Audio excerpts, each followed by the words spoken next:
অনেক অনেক দিন আগের কথা। এক দূর রাজ্যে বাস করত এক মেয়ে, নাম সিন্ডারেলা। ছোটবেলায় ওর মা মারা যায়, পরে ওর বাবা আবার বিয়ে করেন। কিন্তু নতুন মা ওর জীবনে আনে শুধুই কষ্ট আর কান্না।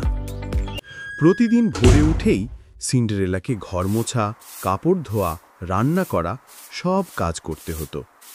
সৎমা আর দুই বোন সারাদিন সাজগোজ করত, আর সিন্ডারেলাকে ডাকত, এই ছাই মাখা মেয়ে, ওরে সিন্ডারেলা, চুল্লিতে ছাই পড়ে আছে, পরিষ্কার করো।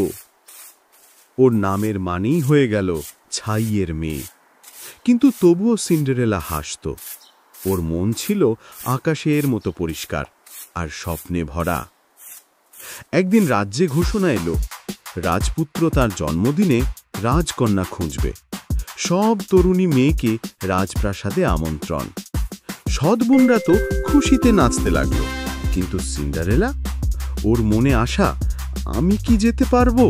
কিন্তু সৎমা বলল, তুমি এই ছাই মাখা পোশাকে? হাস্যকর। সিন্ডারেলা একা বসে কাঁদতে লাগলো।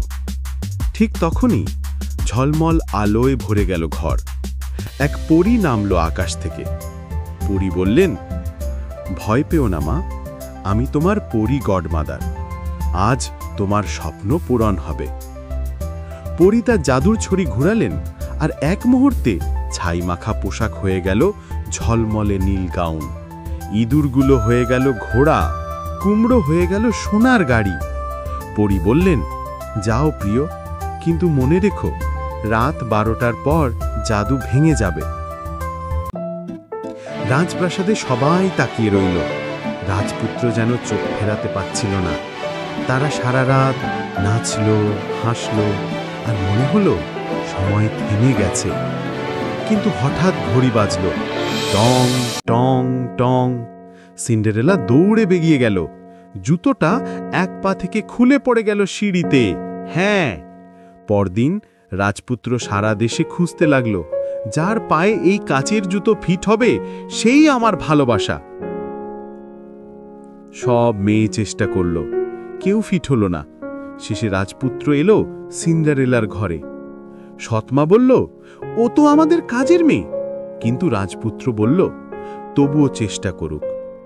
জুতোটা সিন্ডারেলার পায়ে একদম ঠিক মিলে গেল। চারিদিক নীরবতা। তারপর সবাই বিস্ময়ে তাকিয়ে রইল। ওই তো সেই মেয়ে, সেই রাজপ্রাসাদের জাদুকন্যা। রাজপুত্র তাকে রাজপ্রাসাদে নিয়ে গেল। সিন্ডারেলা আর রাজপুত্র বিয়ে করল, আর তারা সুখে শান্তিতে বসবাস করতে লাগল। এই গল্প শেখায়, দয়া, ধৈর্য আর বিশ্বাস একদিন সেই জাদু ফিরিয়ে আনে।